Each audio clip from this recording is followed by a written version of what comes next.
Okay, I am so excited to bring a whole series to you all on sweeteners because there's a lot of confusion around sweeteners. I mean, put in the comments if you are feeling lost when it comes to what's the difference between stevia, coconut sugar, organic sugar.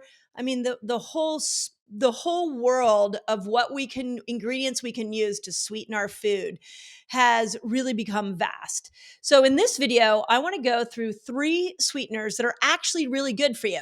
Now, a little disclaimer here. I cannot say that you're going to love the taste of all these 3, and I'll explain which ones I have found to be the tastiest, my patients have found to be the tastiest, and what you can expect as far as taste goes. But what I can tell you is that these 3 sweeteners are absolutely phenomenal for building this fasting lifestyle that so many of you who have been following my videos and listening to my podcast, reading my books, are doing. So, with that in mind, let's dive in.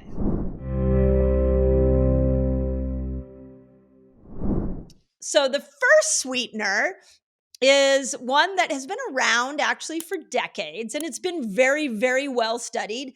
And it has no carbs or calories, and it doesn't spike your blood sugar, which is amazing, right? And that sweetener is stevia. And it's funny because whenever I am speaking at a conference or talking to people about health, stevia seems to be one of those words that always comes up. And people have really strong opinions about it. Some of you absolutely love stevia, and some of you are like, absolutely not. Well, this is really interesting because one of the challenges I find with stevia, and I think a lot of you have found this too, is it doesn't really taste like sugar, but it is sweet. It actually has a little more of a bitter taste to it. Well, check this out. I don't know if you've heard this concept before that some people either love cilantro or they hate cilantro, and that's a genetic thing, the leaf cilantro.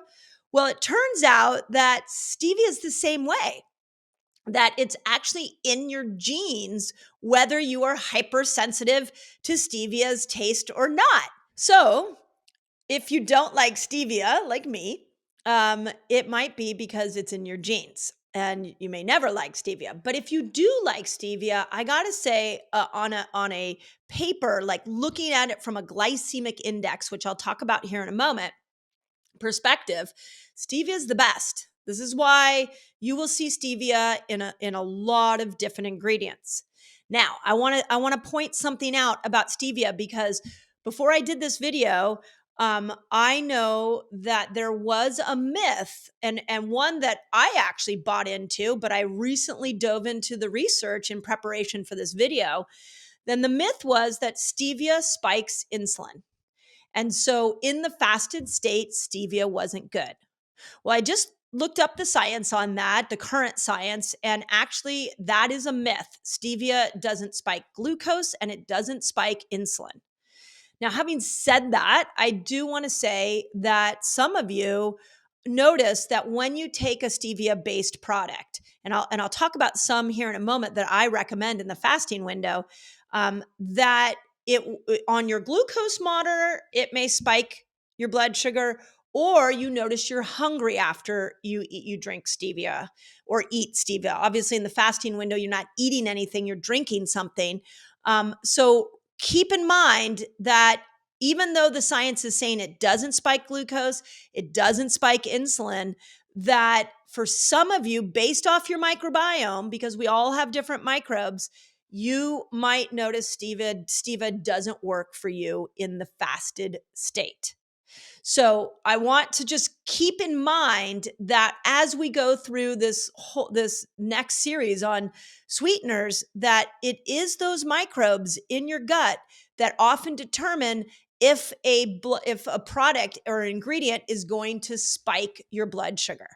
So, and this goes back, if those of you that have read Eat Like a Girl, you'll notice that in my foundational 5 ideas of what we all can do, but especially for women, what we need to focus on, one of those things is our microbes.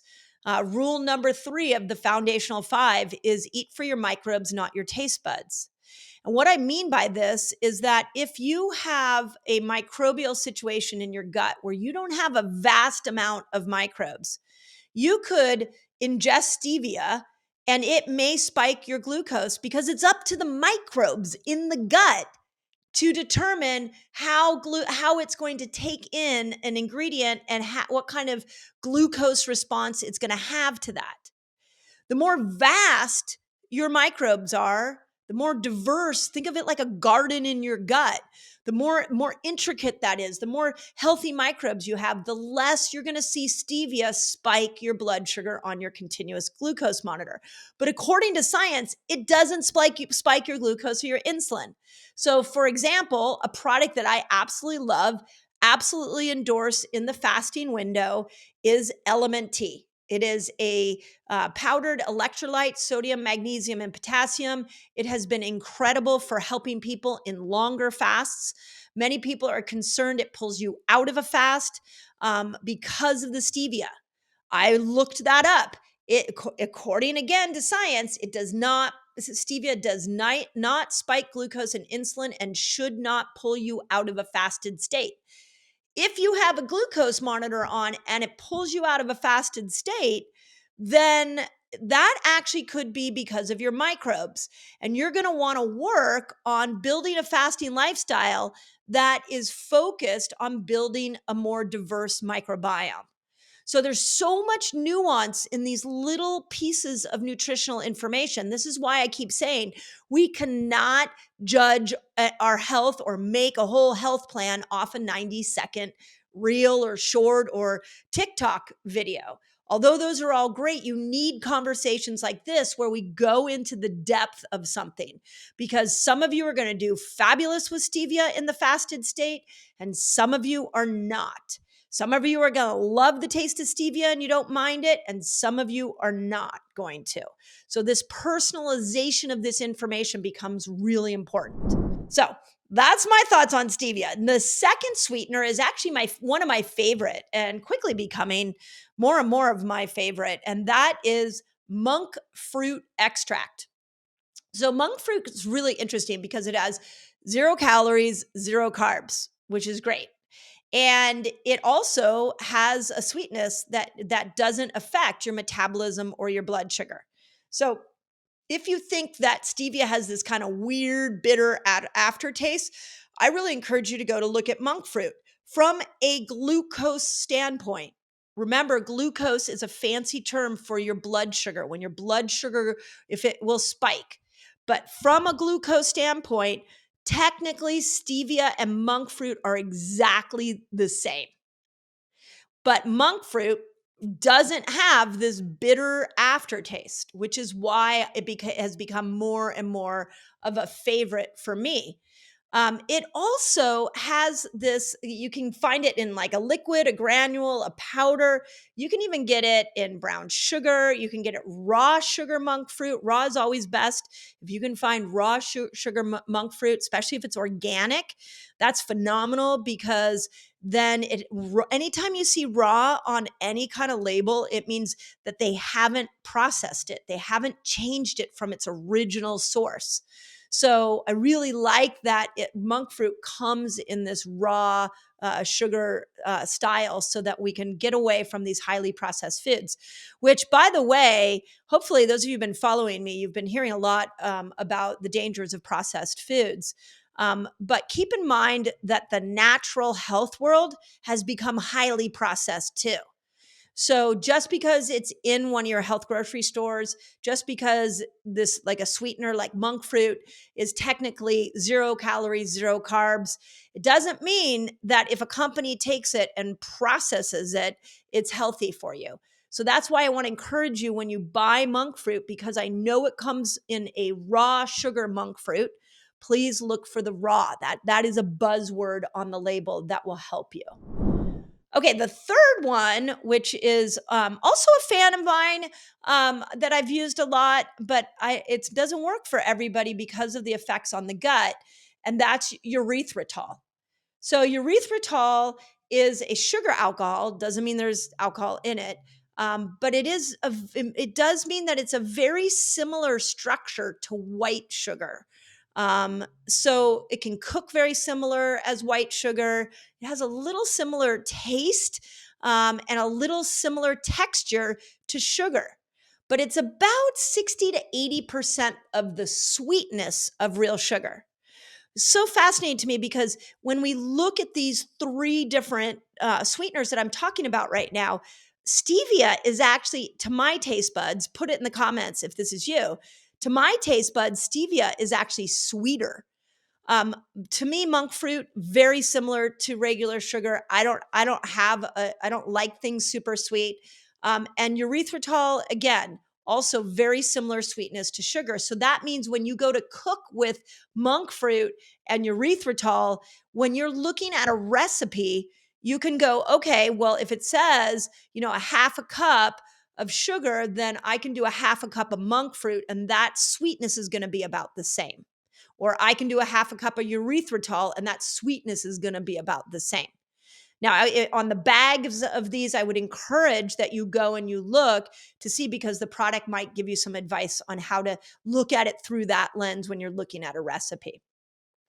Here's the challenge with erythritol is that it contains bonds that the enzymes in our digestive system can't break down. So any of you have ever taken organic chemistry, we've got all of these chemical bonds that food is made up of. And these chemical bonds go into the stomach and then they break apart. Well, our digestive system doesn't have an enzyme to break erythritol apart. So some people will find digesting erythritol a little bit hard. And you might get bloated, you might get gassy. Not everybody, but I would just keep an eye out for that. But the fact that it doesn't have these chemical bonds that are broken apart by our enzymes, it means that it passes through your system without affecting blood glucose, insulin, your metabolism, or anything else. So if it doesn't bloat you, erythritol could be pretty phenomenal because it might have a very minimal effect on your blood glucose and insulin levels. So, I also think that erythritol is a really good choice as a sweetener because you may notice a slight cooling sensation after you eat it. And this is really, really normal that erythritol actually absorbs heat as it dissolves. So it causes a cold feeling when it touches your tongue. Just a fun little side note of erythritol. So when you're looking at these three sweeteners, if you came to me and said, okay, Dr. Mindy, I just need to know the three best sweeteners for my blood sugar. This is for my blood sugar so that I can really master my eating window and get into my fasting window a little quicker. These are the three I would say. But I also would say not everybody loves stevia. And monk fruit, I haven't found too much wrong with monk fruit yet. So again, I think that's a good go-to. Erythritol has a little bit of a different taste than traditional sugar for me, and it also might have this digestive challenge. So for me, monk fruit is the winner, but I also want to make sure that you know these other two options. Now, I want to talk about something before I move on to the questions that so many of you have asked me. And by the way, thank you for leaving questions on any of my videos. I have a team of people who grab those questions, look at them, and bring them to me, and then we're now answering them in videos like this. So I'm about to go into that in a moment. But I want to bring another thing to your attention about sweeteners. Sweeteners have something called glycemic index. And the glycemic index is basically the measurement of how high a food will spike your blood sugar. In this measurement, you have to keep in mind that it is also and I'm going to tell you some numbers here in a moment. When we look at the numbers on the glycemic index, once again, it all depends on your gut microbiome. Your blood sugar regulation depends on the diversity and health of your gut microbiome. It is such an important concept to know. So this means, again, back to the stevia conversation, that some of you might love stevia in your fasted window. It may not spike glucose or insulin, where others of you it may spike glucose or insulin. So if you're struggling with the sweeteners spiking you or pulling you out of the fasted state, please go back in both my books, Fast Like a Girl and Eat Like a Girl. I have given many protocols for using a fasting lifestyle to repair your gut microbiome.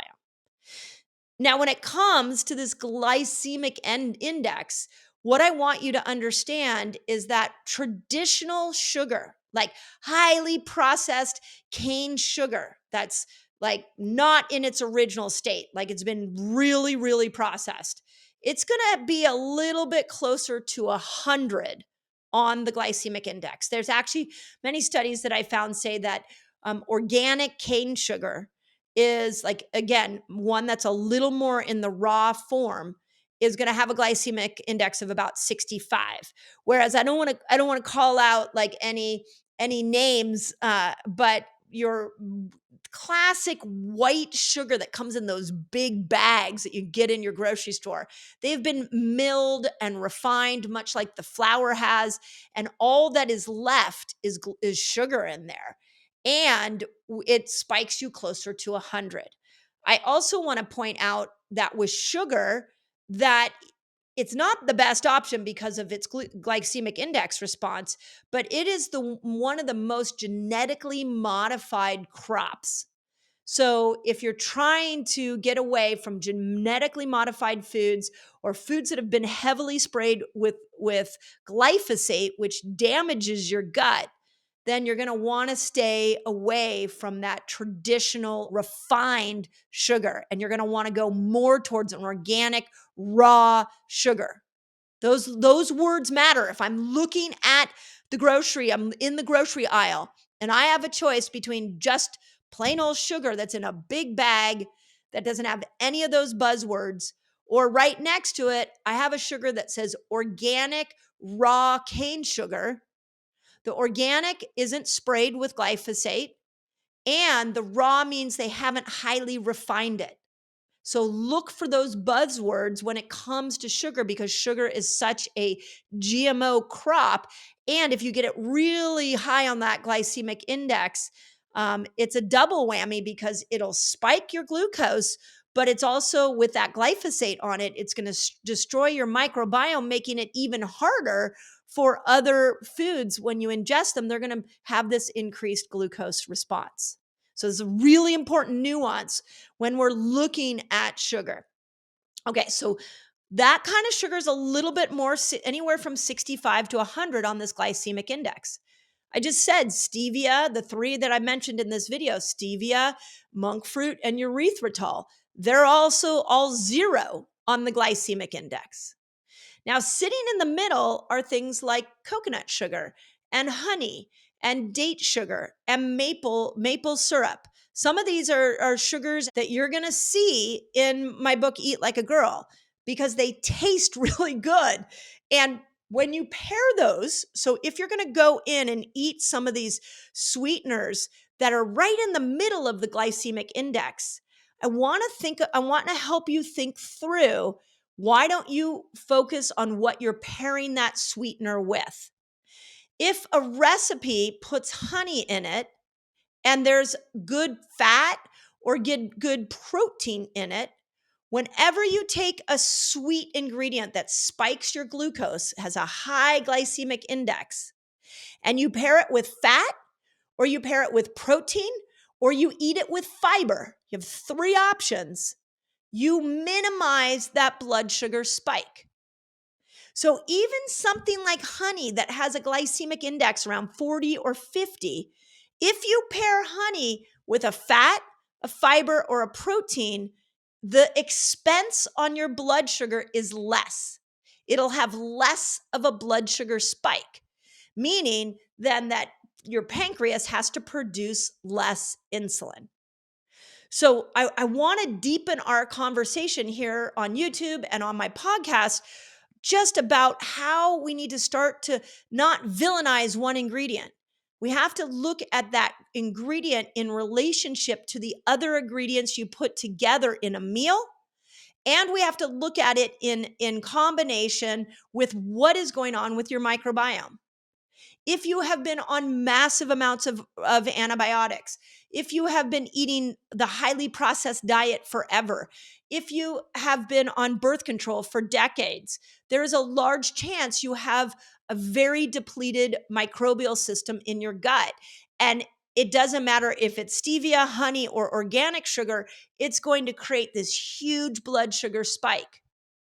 So if your past, look into your past, and if your past history is one of gut microbe abuse, then really work on bringing back in what I call the 3 Ps: the polyphenol, the probiotic, the prebiotic foods. In both books, I have so many lists. In Eat Like a Girl, I just put so many charts in there of the probiotic and prebiotic and polyphenol foods, because what I discovered is so many of you have a very depleted gut microbiome. So please don't just make assumptions on these sweeteners if that they're not good for your blood sugar. They pull you out of a fasted state. It may be they're pulling you out of a fasted state because of those microbes. Okay, really important to say. Okay, I got to interrupt this video because I have a free guide for you so you can master fasting. It's called A Beginner's Guide to a Fasting Lifestyle. And all you've got to do is click here and you can jump right in. Okay, now I want to go on to the questions. And again, thank you all so much for all the questions that you have asked. Your questions matter to me. The videos that I'm doing are for you. And I want to make sure that you get your questions answered. So always on any of my videos, please put your questions in, and I have a team that gathers them, and we're now answering them in many of my YouTube videos. So here's the first question. I really like this one. And is rebounding is jumping on a mini trampoline. Is it good for perimenopause? And is it active enough to raise my heart rate, burn fat, and stabilize my blood sugar? Okay, this is a really, really good question, because trampolining is actually good for a lot of things, not just perimenopause, not just women. So if you're still here listening, hang on for a second. What I would tell you rebounding is best at is for your lymphatic system. So when you're rebounding, you're moving your lymphatic system and getting the lymph to flow. There are certain things I have seen just from teaching the world about fasting that has been really glaring at me. And one of them is the fact that so many of you have your detox pathways closed. How do you know if you have your detox pathways closed? Well, I've used this example before. You should have in your arm, you should have an armpit, not an arm puff. If there's a puff, go look in the mirror. If it puffs out, that can be stagnant lymph. You also, I do this all the time. Like if I'm bored, I start rubbing the lymph, right above your collarbone is where all the lymph flows out of your face and out of your head. And so that matters for brain function, which is important for perimenopause. I'm coming around to that here in a moment. But we want to make sure that we're getting the lymph that's draining out of your brain, that's draining out of your organs. Like the liver has a lymph system called the common bile duct that drains in to your small intestines. You'll see how many lymph nodes you have in your digestive system. So the lymph is how we carry all of this out of our bodies. So when we get on a trampoline, what happens is we're moving lymph, and moving lymph is incredibly good for perimenopause. And let me tell you why. So follow me in this one, because this is where, again, this is why I love long format content, free content, is so you can understand this.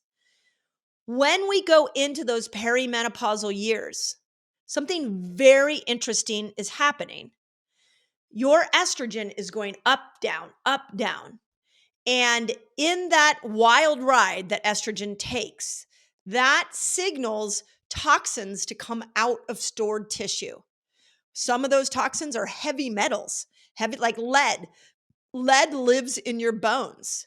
And during perimenopause, it's very common for lead to come out of the bones because of these big swings in estrogen.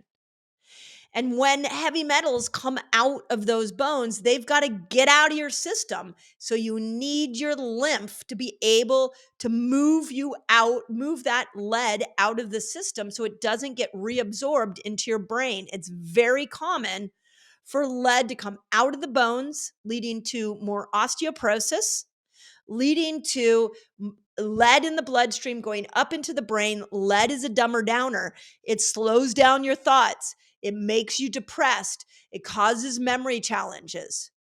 So when you're rebounding, you're keeping that lymph system going, which is really, really important, especially in perimenopause. Now, I want to address the second part of this question, which is really interesting, which is it active enough to raise my heart rate, burn fat, and stabilize my blood sugar? When we look at exercise, we categorize the intensity of an exercise in zones. So like zone 1 would be very passive exercise. Zone 2 would be a little more active. Zone 3 is like really active, and zone 4 is like you can barely stand up. When you're jumping on a trampoline, make sure you're doing it fast enough to be in about a zone 3 of activity. And zone 3 would be where you could not talk to somebody.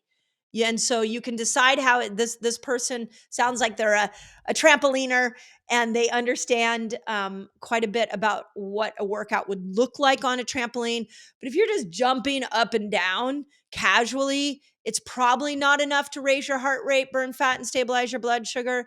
But if you actually really are careful about pushing yourself so you get to that out of breath place, then absolutely it can improve your heart rate and burn fat and stabilize your blood sugar. So make sure that when you're rebounding, you're out of breath. An added way to do that some of you might like, and I've been talking a lot about it in my Reset Academy, and if you've heard me speak publicly or on recent podcasts, I'm a fan of rucking. These weighted vests are so good for menopause and perimenopause, because when you put that added weight on you, what you're doing is you're forcing your body to have to jump up and down a little bit harder, which is going to increase your heart rate, burn fat more, and stabilize your blood sugar.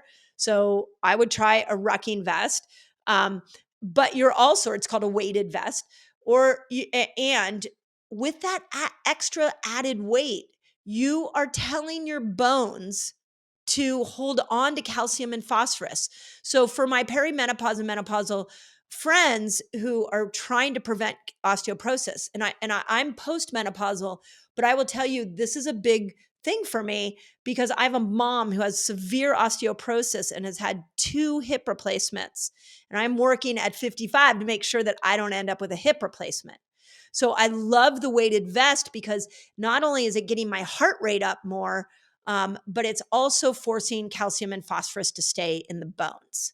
Now, I don't do mine on a trampoline or a rebounder. I just do mine walking hills. And I'm finding that it is giving me everything I need cardiovascular wise to get into that zone 3 without damaging my joints. And I love that. So if you can't get yourself out of breath, then I really encourage you try the added weight. Okay. Second question I got is, I just lost 38 pounds from fasting. This is amazing. Congratulations. Do you have any magic recommendations on how to pull the skin back on your upper arms? Yeah. Okay. This question's been asked a lot. So I don't want to, this is not a silly question. But there are some answers that may be helpful. Okay. First, we have found that people who go into states of autophagy, so autophagy, when we look at it through a fasting lens, is anywhere from 17 to 72 hours, you're going to stimulate autophagy. That has a tendency to clean up and tighten the skin a little bit. I can't tell you that I have any science on this to prove this. I can tell you that I have taught millions of people how to fast. And this one piece of going into these autophagy states a little more has caused a smoothness to that skin that gets kind of flabby when you lose weight, or cellulite. A lot of people don't like cellulite. Go into more autophagy and it will tighten up that skin that has become so loose and give it a cleaner look if you're going for a look. So that's my first recommendation. My second recommendation, and something that I've been doing based off my interview with Dr. Stacy Sims on the Resetter podcast. I highly recommend you go listen to that interview because we talk about a whole morning routine. And in the morning, she puts collagen in her coffee. I have started adding two things to my coffee in the morning. I am adding collagen and I'm adding creatine. And I'm doing that collagen to tighten skin. Again, I'm a postmenopausal 55-year-old woman. So every morning, a scoop of collagen goes into my coffee. Creatine helps you build muscle. So it makes that muscle actually absorb water and look a little more plump, which the skin on the back of your arms, this should be something that will fill that skin in a lot more. Now, I know a lot of you diehards that have been following me for some time are probably like, wait a second. I thought she said don't put collagen in your coffee.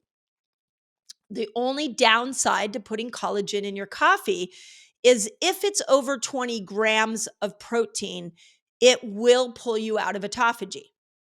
It doesn't necessarily pull you out of a fasted state, but it will pull you out of autophagy. So just keep that collagen powder underneath 20 grams of protein. And then my last magic recommendation on how to get the skin on the back of the upper arms tightened up is build muscle. It really is if you fill it in with muscle. So it's the back of the arms. Do tricep dips. Like, you can just go up and down depending. I'm doing this. If you're watching me on YouTube, like you just go up and down and do like tricep dips in your chair if you're sitting all day, or take breaks and do it. I'll give you an example. I started doing a push-up challenge with a friend, and we were doing 100 push-ups a day. And I got really bored with it after a while. I kept forgetting. So I started listening to my voice messages. And every time the voice messages, I had to listen to them, I would do a set of push-ups. And I just chunked it down where I could get that 100 done over the course of a day. So if you need to build muscle on the back of your arm, look at tricep dips and look at push-ups. These things you don't need equipment for. You could do 100 push-ups a day. I like diamond push-ups where you bring your hands together and you push from a more diamond position because that will work the back of the arm. But I have to say that there has been a few things that have completely blown me away about people who build a fasting lifestyle. And one of them is the longer you fast, the more you start to clean up things like the skin on the back of your arms. It starts tightening. And if you can fill that in with muscle, you really should see a dramatic difference. It's really quite interesting. So let me know, report back. Okay, and then the last question is, I would love to drink apple cider vinegar with water, like your video taught me. And I'm afraid apple cider vinegar will destroy my esophagus. I have GERD. And I really want to get off Prilosec and meds. So yeah, I really appreciate and applaud you for trying to get off those meds because that makes a big difference. The first thing I would say is water down your apple cider vinegar. So so it's not as caustic when it gets to through your gut. Put maybe a tablespoon. I usually put a tablespoon in one glass of water. I actually have a glass of water here. It's like a pint. I would put it in a pint glass. But I would do 1 tablespoon in a pint glass. If you have GERD and it burns your stomach, then maybe you do a pint, you do 1 tablespoon in 2 glasses of water. So that would be my first recommendation, is just dilute it better. The second thing I want to address is how to get off these Prilosec and meds. In both my books, I talk about the power of a 24-hour fast. The more you can do 24-hour fasts and break those fasts with bone broth, the more you heal the inner mucosal lining of your stomach. And when you start to heal that lining, you're going to find things like GERD become a symptom or a diagnosis of the past. So you might find bone broth so much more helpful than Prilosec. But if you pair it with a 24-hour fast where you get those intestinal stem cells, that combination I find to be incredible for healing the gut. So, and if you don't do bone broth in Eat Like a Girl, I have a functional mushroom broth recipe that my chef Leslie made. So you may try that as well. Guess what? In my next video, I'm going to show you the amazing benefits of honey. So make sure you stick through and watch that video. What is interesting is honey, even though it's a sweetener, there's some really cool qualities to it that you want to know about and make you change your mind if you've kept it out of your diet.